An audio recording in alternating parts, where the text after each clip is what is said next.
Olá, eu me chamo Nathalie Macedo e esse é o podcast Vozes do Território, que agora poderia muito bem ser chamado de Vozes da Cá, né? Porque estamos nesse próximo episódio conhecendo melhor aqueles que fazem a Companhia de Desenvolvimento e Ação Regional na Bahia. E hoje, nós do Departamento de Formação de Órgãos Colegiados da CA, estamos com 3 convidados ilustres. Guilherme Rodrigues, coordenador de Habitação Rural. Graça Cardoso Andrade, que é técnica de desenvolvimento regional voltada para os povos indígenas. E Nádia Rosário, que é da Coordenação de Povos e Comunidades Tradicionais. Tudo bem com vocês? Tudo ótimo, bom dia. Sejam bem-vindos, obrigada por terem aceitado o convite. E aqui a gente adora ouvir histórias descontraídas e conhecer a jornada de cada um e cada uma dentro da empresa. Então eu vou começar falando disso. A gente já entrevistou muita gente aqui na CAI, a gente reconhece a importância de conhecer essa história das pessoas dentro da empresa, porque uma empresa é feita de gente, né? E para nós é muito importante conhecer essa gente, essas histórias, esses afetos que vão se criando nas nossas trajetórias na CAI. Eu queria ouvir um pouquinho de vocês. Quem tem uma história curiosa, engraçada, emocionante para contar durante a história de vocês aqui na CAI? Quem gostaria de começar? Acho que a gente poderia começar por Graça, né? Que é que está mais tempo na CAI, né? Que atua mais um trabalho, tem um trabalho longo também com o pessoal de fundo fecho de pasto. Bom, eu entrei na CAI no final da década de 70 e quando começou a trabalhar com comunidades indígenas foi na meada da década de 80.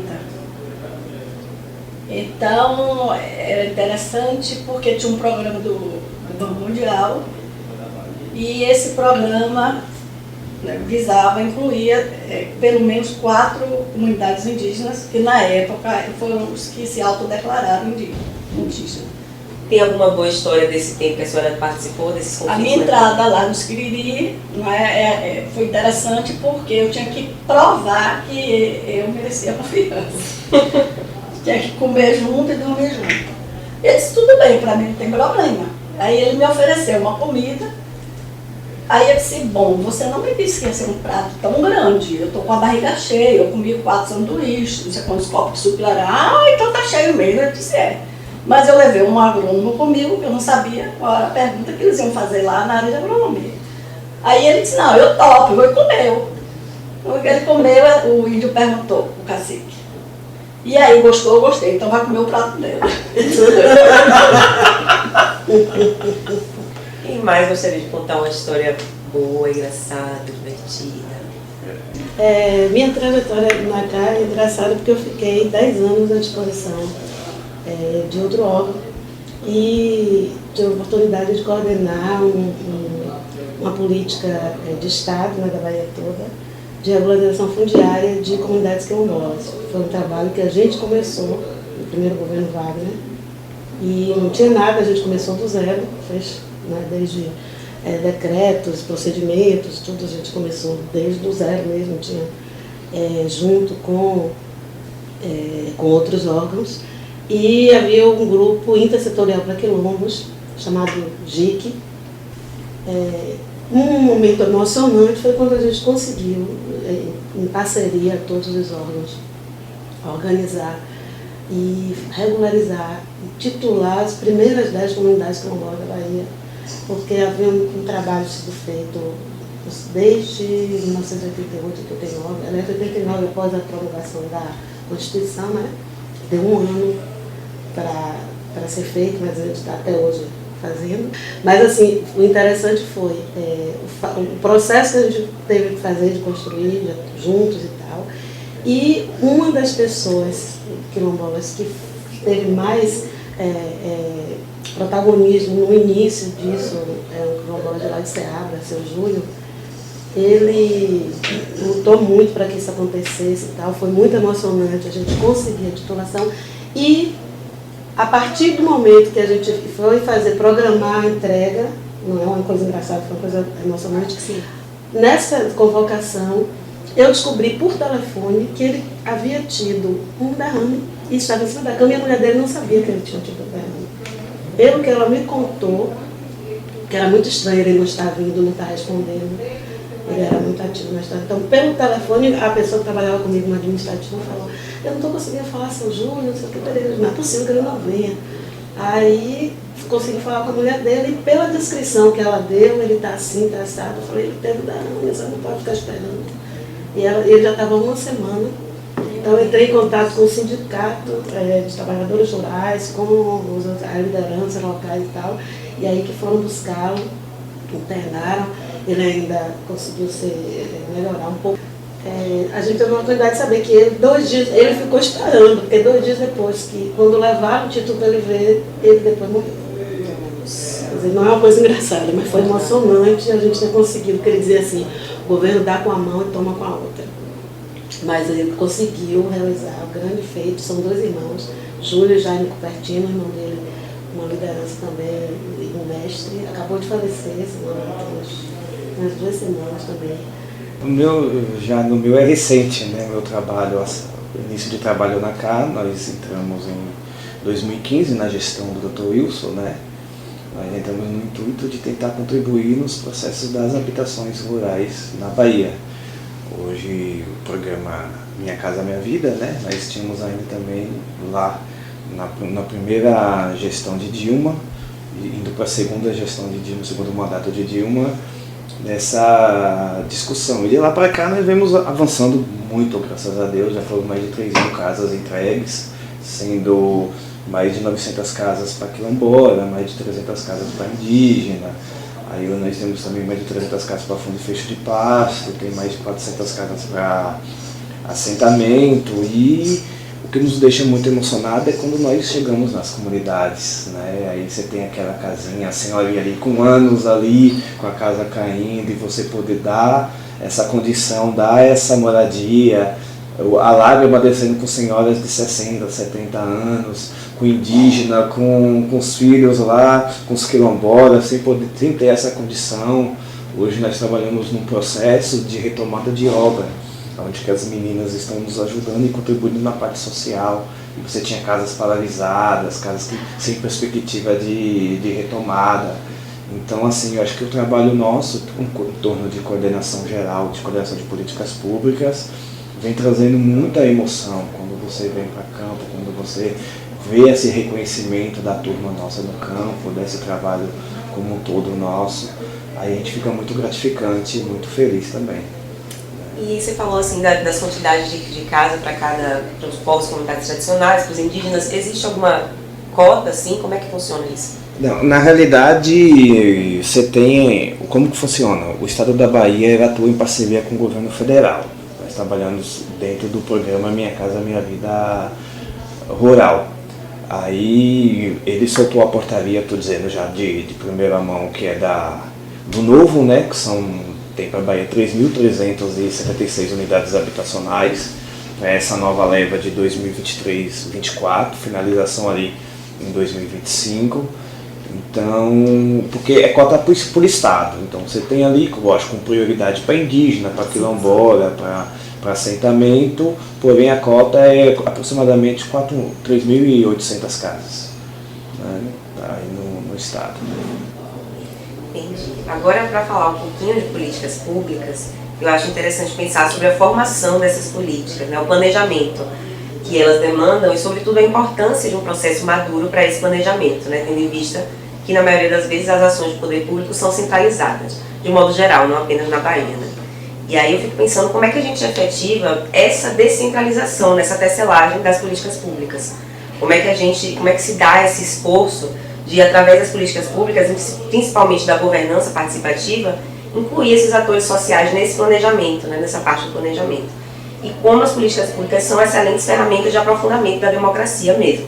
Né? O que vocês pensam ou têm a dizer sobre isso? Eu acho que tem uma coisa muito positiva, que é quando você consegue formar equipes com pessoas comprometidas e você consegue dar um suporte para que essas equipes tenham uma caminhada, uma jornada mais longa, porque nesse processo você cria isso que Gal falou, que é uma relação de confiança. Por exemplo, acho interessante que a CA é muito bem vista pelas comunidades tradicionais, na verdade, no campo, a CA tem uma credibilidade.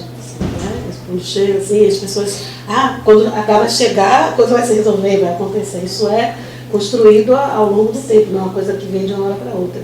E o fato de você ter colaboradores que têm essa confiança do público-alvo, né, das pessoas que estão trabalhando. Isso também contribui muito para você conseguir fazer esse trabalho de planejamento, porque, então, assim, eu acho que é um investimento grande em conhecimento, em acúmulo de dados e tal. Isso é importante, isso não tem essa avaliação das coisas, eu acho que é importante. Apesar de não ser uma coisa, digamos assim, burocrática, né? Mas eu acho que é um elemento humano que é muito importante. Então é uma credibilidade construída em cima dessas relações de confiança que vocês estabelecem, né? Eu estava lendo outro dia, Graça, no site do INESC, que é o Instituto de Estudos Socioeconômicos, que as candidaturas indígenas para eleições cresceram 32% entre 2021 e 2022, que é um número bem expressivo, né? E aí eu não consigo, acho que não é possível a gente deixar de atribuir isso, em grande parte, às políticas públicas para os povos indígenas, né? Políticas que vêm para incluir e também para informar, para fazer com que esses atores sociais se apropriem dos seus espaços, né? Atraindo esses atores a se candidatarem também a buscarem uma representação cada vez mais efetiva nos processos políticos da sociedade. Então eu queria saber de você, Graça, o que é que tem sido feito para que esse resultado tão expressivo tenha sido percebido, assim, para que você atribui? Durante o processo, eles estão tendo consciência do papel deles na sociedade. Então eles sabem que tem um espaço. Agora mesmo para o Brasil são 5 candidatos a vereador. Eu até conversei com eles, vem cá, 5 candidatos para Palco Índio, talvez todos percam. Vai dividir os votos. Então agora saber quem vai ter que abrir mão, não é? Para que pelo menos fiquem 2. Mas eles aproveitam, eles olham como uma oportunidade, pode ser única e fica tudo, não é? Eles precisam de um suporte, um trabalho, uma assessoria ainda. Mas o mais importante é eles saberem que eles são donos da história e que eles também fazem parte, não é? Isso é o que eu acho mais importante para ela. Então eu sempre chamo ele para pensar junto. Vários projetos que já estavam para ser cancelados não foram. Porque no pensar juntos, é isso, mas não era isso que eu estava entendendo não. Porque a linguagem do técnico que chega lá precisa ser uma linguagem diferente. Eles não compreendem e fica com vergonha de dizer que não entendeu. A importância da linguagem, da comunicação. Da linguagem. Aí a Bahia é o estado brasileiro com a segunda maior população indígena recenseada, né? Não sei se ainda está assim, conforme foi apurado pelo Instituto Brasileiro de Geografia e Estatística, o IBGE, no último balanço, que foi o censo de 2022. E foi em dezembro do ano passado. Na Bahia, o balanço atual já é 3 vezes maior do que os dados recenseados em 2010, quando 60.120 pessoas se autodeclararam indígenas. E aí eu me peguei pensando no quão desafiador, né, deve ser lidar com tantas etnias diferentes. A senhora já falou um pouco aí sobre bem a necessidade de compreender. Mas é assim, então a gente criou, sou eu e outro colega, né? A gente criou um método para trabalhar com eles. Porque tem que ser uma metodologia diferenciada, completamente diferente. A gente trabalha com método sistêmico, né, de fenomenologia, que é uma teoria. Então, ouvir mais, compreender a situação, para depois a gente chegar para pensar junto, tentar um resultado maravilhoso. E não chegar lá com a coisa pronta, né? Nada não pronto, vai ser assim. Nada pronto. Com a experiência com o Guilherme, que foi muito interessante, dessa retomada que houve da habitação, a gente pegou a parte indígena de Curaçá e Avaré. Então, o primeiro lugar que eu fui, ainda estava super feliz que recebeu a casa, mas eu não estava feliz com a casa que ela recebeu. Aí eu pedi ela para fechar os olhos e falar do que ela sentia na casa. Aí ela começou a falar que achava que deviam ter pequenas mudanças, que a casa era uma casa exposta, de olho fechado, vá falando de olho fechado. E aí, Guilherme foi fantástico, porque a gente trouxe a fala dela para ele e modificou a planta interna, não foi, Guilherme? Modificou a planta interna. E eles falaram para mim, Guilherme, eu não sei se eu falei com você, que se arrependeram de ter sido os primeiros a receberem a casa. Porque essa é muito mais bonita. Só colocando um pouco, a gente trabalhou também, se não me engano, Gal, foi com os Paiará, né? Nós fizemos uma... Na verdade nós não, eles proporam pra gente um modelo de casa daqueles formato deles mesmos, de oca, redonda. Aí estamos aí trabalhando, vamos ver se nessa nova levada a gente consegue aprovar junto ao governo federal. mas é uma ideia, você vê que é uma ideia de participação, Sim, não só de participação, né? não só participação da coordenação com si, mas também da comunidade, dos beneficiários. E o quanto deve ser importante para eles terem essa tradição acolhida, né? Que isso não chegue como algo imposto, né? Assim deve ser agora. Não, faz parte da história, eles vão ver, não, fui eu que desejei. Sim. Faz parte da história, é muito legal. Perfeito. Agora mudando um pouquinho de assunto, para falar dos povos quilombolas aqui com Nádia, eu descobri recentemente que a Bahia é o estado com maior população quilombola, né, do Brasil. E enquanto departamento de formação, o DEFOC observa de perto esses povos originários e as formas de organização desses quilombos. E eu acho legal a gente falar da importância dessa organização, para que esses povos possam acessar as políticas públicas, né? Então, em que nível essa organização ela dissolve as barreiras entre os povos indígenas ou os povos quilombolas e a efetivação desses direitos? Como é que você vê isso? Eu acho assim, a gente caminhou muito em termos de garantia legal, né, dos direitos, e agora o passo seguinte que a gente vem dando é de efetivação, consolidação disso, que é um processo de construção. E eu acho que assim, as comunidades quilombolas não são todas iguais, né? Cada um tem formas diferentes, mas tem algumas coisas que são características dessa questão realmente do comum, da solidariedade, da relação com a ancestralidade, dessa história, e uma relação muito forte com o território realmente tradicional e tal. E essa organização, ela tem relação com isso, a própria organização da comunidade. A relação com o Estado é uma relação que eu acho que é pedagógica, tem que ser pedagógica, vem sendo. Eu estava conversando, inclusive, ontem com uma colega do INCRA sobre esse processo. Porque, assim, muitas vezes o Estado conseguiu andar um pouco, o Estado continua muito burocrático, uma burocracia pesada, e as comunidades têm que se encaixar nisso, né? As comunidades tradicionais, todo o público. Então, por exemplo, às vezes o resultado é na hora de comprovação, na hora dessa parte de financeira, por exemplo. Aí, às vezes, as comunidades têm dificuldade, precisam de assessoramento e tal. Então, eu acho que a gente já afinou bastante, né? Com o Miroski, com tudo, mas eu acho que a gente precisa caminhar mais. Eu acho que o Estado tem que dar um passo a mais. Tanto de formação, que isso já acontece, mas também de desburocratização. Porque não é só a comunidade se organizar, é cada vez mais eliminar o meio de campo, eliminar a necessidade de mediação. É se entender, né? Construir uma linguagem comum. Né? Então eu acho que isso a gente ainda está caminhando para conseguir. Eu acho que o caminho é esse, né? Só pegando o gancho de Nádia, porque não faz parte da cultura, não faz parte do dia a dia deles. Então é difícil lidar com órgãos controladores. O papo tá bom, a gente está chegando na nossa hora e eu quero saber, na verdade, de vocês, para concluir, um pouco mais das políticas públicas para os povos indígenas quilombolas, o que é que está acontecendo nesse momento, quais são as novidades, assim, como é que vocês estão, o que é que vocês têm feito ultimamente, assim, com relação a isso? Em relação à comunidade indígena, tem os editais, né, que já está específico para mulheres, porque eles também acham que a associação é mais de homem do que de mulher, então tem pouquíssimas, e eles estão pegando atividades que vão contribuir com os projetos dos homens, né? Com relação um pouquinho desses trabalhos nossos, aí já colocando um pouco, nós estamos, assim, temos que dar uma ênfase também no governo Jerônimo, né?